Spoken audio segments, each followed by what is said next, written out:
aku pengen pakai cadar nih kak, tapi aku belum siap. Solusinya gimana dong kak? Coba deh kalau kayak gitu kalian coba latihan pakai masker atau slayer dulu.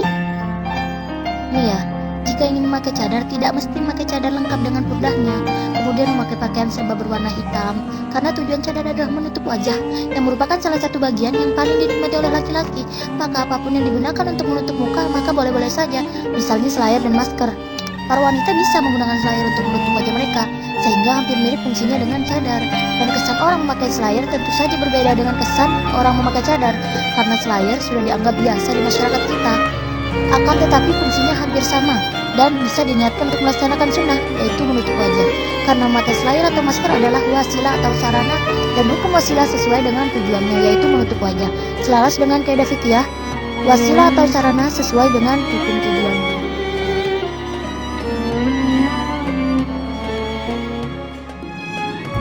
Bolehkah wanita setengah cadar?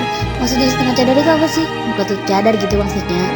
Perlu diketahui ya, anggapan bahwa jika memakai cadar maka harus memakai cadar seterusnya adalah salah. Ini jika meyakini hukum sunnahnya. Jika tidak bisa memakai cadar seterusnya maka tidak ada salahnya jika selang-seling memakainya.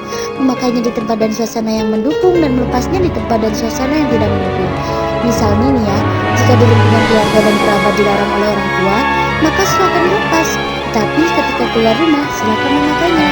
Jika di kampus atau di kantor dilarang memakainya, maka silakan dilepas. Tetapi ketika ke pasar dan ke tempat kajian silakan memakainya. Karena Islam mengajarkan tidak perlu menunda sesuatu, karena ingin sempurna sekali. Jika hanya bisa meraih setengahnya, maka jangan ditinggalkan semuanya. Sesuai dengan kaidah fikih, sesuatu yang tidak bisa dicapai seluruhnya, jangan ditinggal seluruhnya.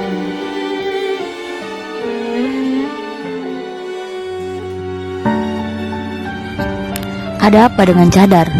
Mengapa kalian selalu berprasangka buruk terhadap mereka yang memakainya? Kalian bilang mereka teroris lah, ninja lah, aliran sesat lah, sok alim, sok suci, munafik lah. Apa salah mereka? Coba apa sih salah mereka? Apakah kain itu mengganggu kalian? Harusnya kalian support mereka, dukung hijrah mereka. Nggak mudah loh, pakai kayak gitu tuh nggak mudah. Apalagi di zaman yang kayak gini nih. Mereka kayak gitu nggak hanya untuk diri mereka sendiri, mereka juga membantu para ikhwan untuk wadil basor, menundukkan pandangan.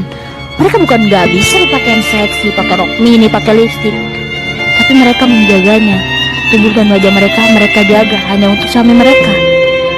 Maka jangan pernah kalian mengolok-olok mereka, support mereka. Bukan hijrah namanya kalau nggak dicaci, bukan hijrah namanya kalau nggak diolok-olok, dihina, dibilang lebay, munafik, soalim atau diasingkan sama teman atau masyarakat. Bukan hijrah namanya kalau kalian belum ngerasain semua itu. Hijrah itu butuh perjuangan, hijrah itu butuh kesabaran. Kamu harus sabar dengan mereka yang nantinya akan penuh tanda tanya sama kamu. Kenapa kok sekarang pakai jilbab? Kenapa kok sekarang pakai cadar? Kenapa sekarang gak pernah kumpul sama teman-teman ke tempat maksiat lagi? Pertanyaan seperti itu pasti ada, karena mereka ngerasa kamu asing. Kamu bukan yang dulu lagi. Jadi kamu yang ngalamin seperti itu, sabar aja, tenang aja, gak usah khawatir, gak usah takut. Innallaha ma'as sabirin. Sesungguhnya Allah itu bersama dengan orang-orang yang sabar. Jadi kalau kamu ngerasain itu semua, itu baru namanya kamu hijrah.